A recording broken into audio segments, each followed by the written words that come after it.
us my deepest condolences for this tragic death. Mr. Speaker, as my colleagues have said, even during era of detention without trial, no one was killed in police cell.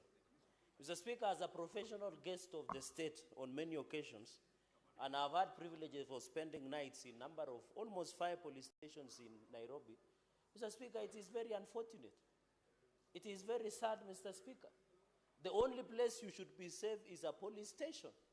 Mr. Speaker, heads must roll. I want to agree with my colleagues, Mr. Speaker, and you know on many occasions, I have raised that there is a problem with Ministry of Interior 1,000 times, Mr. Speaker.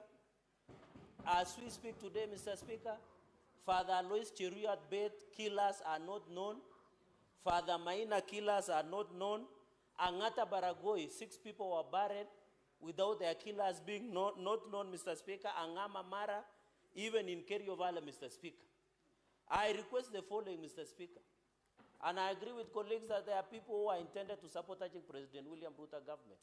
And is led by the Minister of Interior, who should take and resign, Mr. Speaker, and take personal political responsibility on this matter, Mr. Speaker. I request also that the Parliament Committee, Mr. Speaker, is very incompetent. And you know that incompetence, if you transfer from roads to lives, we lose lives, Mr. Speaker. We have lost a young man, 31-year-old, who had just married, Mr. Speaker. Mr. Speaker, they must be held accountable, Mr. Speaker. I request that the Parliament, through the national security, does inquest into unexplained deaths in this republic, Mr. Speaker, or form a judicial inquiry into the allegation of extrajudicial killings even from the last session up to this session, Mr. Speaker. Mr. Speaker, it cannot be that as a Senate we are just sitting and allowing insecurity to thrive in this country. You go to Mombasa, Mr. Speaker, when you greet a boy woman, you think she's a woman. Somebody has won a boy with a machete. You think she's a beautiful lady. He's a man with a machete. And there are criminal gangs ruling Mombasa as we talk to. You go to Nakuru, Mr. Speaker, the gangs are playground. You go to Kerio Valley, Mr. Speaker, and many other places, Mr. Speaker. I think it is a high time, and I want to appeal to the President, because he is a man who is very decisive. Heads must roll from the Minister of Interior, Inspector General of Police, and all his subordinates, including the OCS from Homa Bay, who gave out the link, Mr. Speaker, including Safaricom, who gives out the location of this suspect. Mr. Speaker, I remember when I want to be arrested, I left my phones in Kibos. The police went to look for me in Kibos, and I was in Eldoret, Mr. Speaker, sleeping. Senator Oburu Odinga. Senator Oburu. Thank you. Thank you, Mr. Speaker, sir, for the opportunity. Mr. Speaker, this is a sad day for us in the Senate. Mr. Speaker, we are discussing the death of a young man who was the only son of his family. And Mr. Speaker, he has died in a police cell where people are supposed to run for safety. Mr. Speaker, where else do you go if not police station when you feel threatened by anybody? But Mr. Speaker, when you go to a police station and you are killed, Mr. Speaker, this is a very, very serious situation.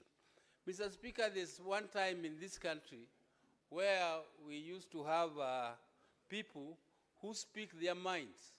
They are picked and you never see them. Sometimes, Mr. Speaker, they are picked and you see them in courts pleading guilty after being tortured in cells. Mr. Speaker, we have been struggling so that these things become a thing of the past. And it is very sad, Mr. Speaker, when we see any injustice rearing its head again. Mr. Speaker, it is not the small boys. It must be the big boys who organize this kind of a thing. Me, I've never heard, Mr. Speaker, I've never heard that somebody can be charged for making somebody infamous. I don't know what a senior police officer, what type of fame a senior police officer wants to be. Where is he going with that fame? And Mr. Speaker, fame is something you can take to a civil court. Somebody does not have to be arrested and put in cell because he has made somebody infamous. Mr. Speaker, I have even seen in this country pictures where people are putting the president in the cells, and they are never arrested, Mr. Speaker. Is this police officer even bigger than the president? Why can he not be arrested and interrogated, Mr. Speaker, if we don't tackle this particular case up to the end, Mr. Speaker? Kenyans will not believe us. Kenyans will not believe that even as leaders we are serious. Because I come from that region.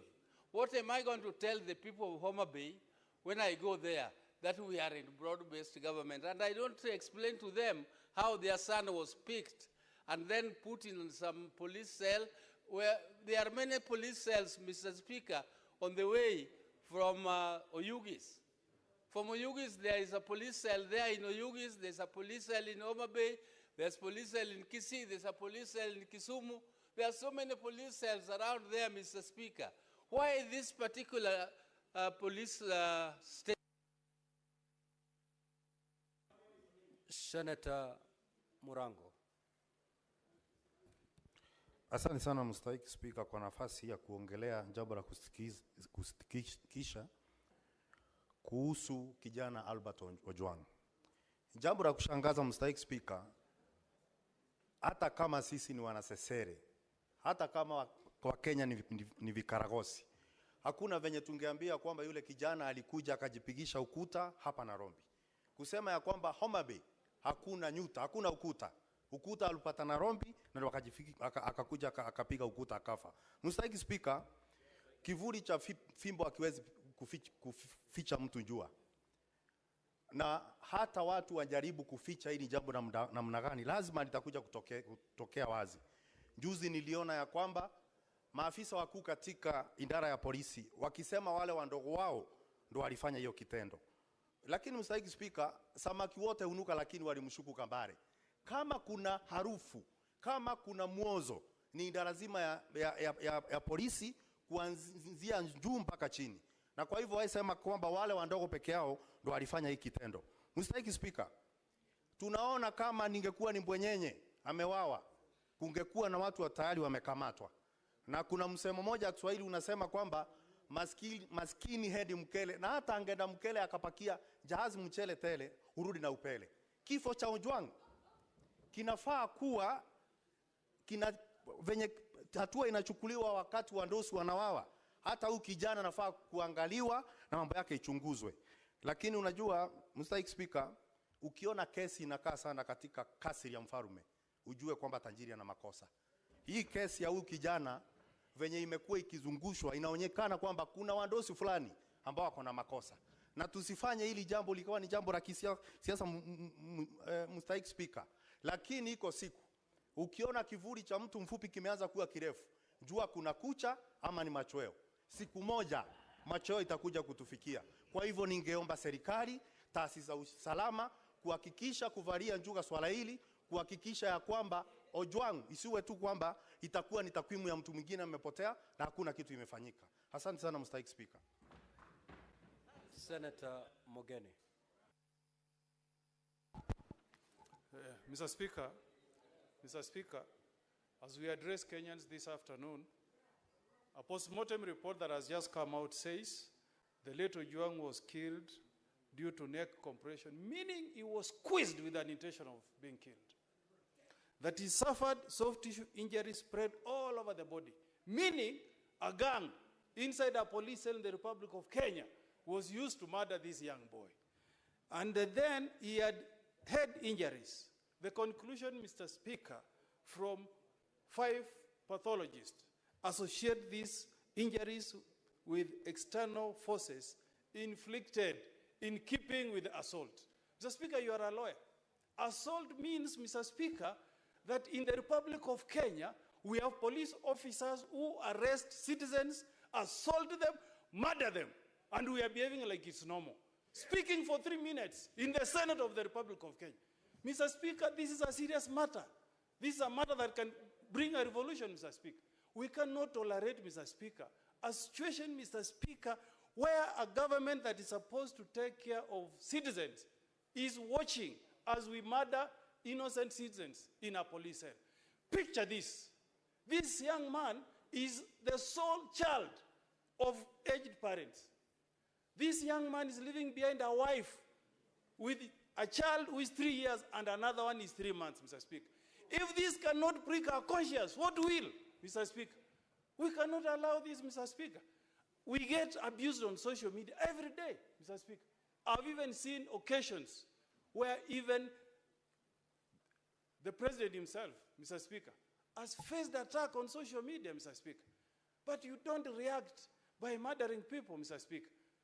Mr. Speaker, I'm asking the Security Committee tomorrow, not the day after tomorrow. Mr. Speaker, tomorrow we need all heads of security agencies before this House, Mr. Speaker, for an explanation. If not, Mr. Speaker, we have no reason why we should speak as people who have been elected to represent the people. There cannot be a case like this, Mr. Speaker, in a country that is democratic, that is independent, Mr. Speaker. Mr. Speaker, I'm speaking with a lot of anger because I'm a father, Mr. Speaker. How would you feel if it was you, Senator? Picture yourself, your child being arrested all the way from Nyanza, brought to Nairobi and killed in a police station. If that had happened, Oburu Oginga, he will not be here, Mr. Speaker. Even Raila Odinga will not be alive today if successive governments behave the way we are behaving, Mr. Speaker. These are extraordinary times, Mr. Speaker. At the end of this statement, Mr. Speaker, we expect you to issue directive that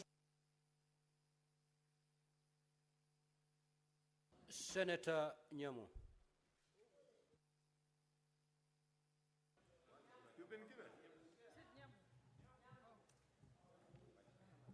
Change your mind. Mr. Speaker, thank you, Mr. Speaker, for this opportunity. Mr. Speaker, the images of that young man's father crying, holding a title deed that he had brought all the way to bail out his son are haunting this country. We cannot shake off those images. They keep recurring in our minds, Mr. Speaker.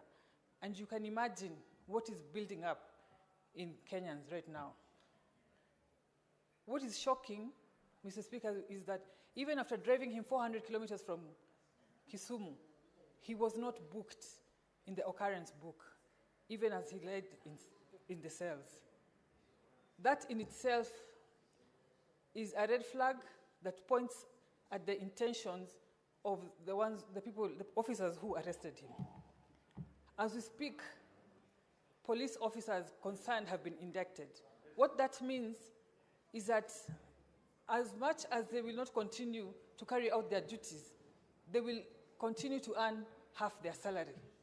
Mr. Speaker, that is dancing on the grave of that young man. We want those police officers implicated discontinued from police service immediately. We want them to take a plea. We want them to be charged. And the complainant, who is a DIG of police, we are very disappointed. We are embarrassed that you are so intolerant. Mr. Speaker, right now I am trending because I goofed, maybe, by politicizing the matter. I have been trolled, but I cannot fathom getting such anger to an extent of even trying to be vengeful with anyone who is trolling me, for example. Mr. Speaker, as a country, as my colleagues have said, we are treading very dangerously, and we want the president to take charge of this situation. He has committed time and again that he will protect the youth of this country and he will protect their future. We are watching. Mr. President, the country is watching. We want to see how you handle this matter because that is going to tell us a lot about you. Thank you, Mr. Speaker. Senator Ojwang. Mr. Speaker, Albert Omondi Ojwang comes from Kokwanyo Kakelo Ward in Kabondo Kasipul in Homa Bay County. People are shedding tears here. I am mourning someone from my county, someone from the county I represent.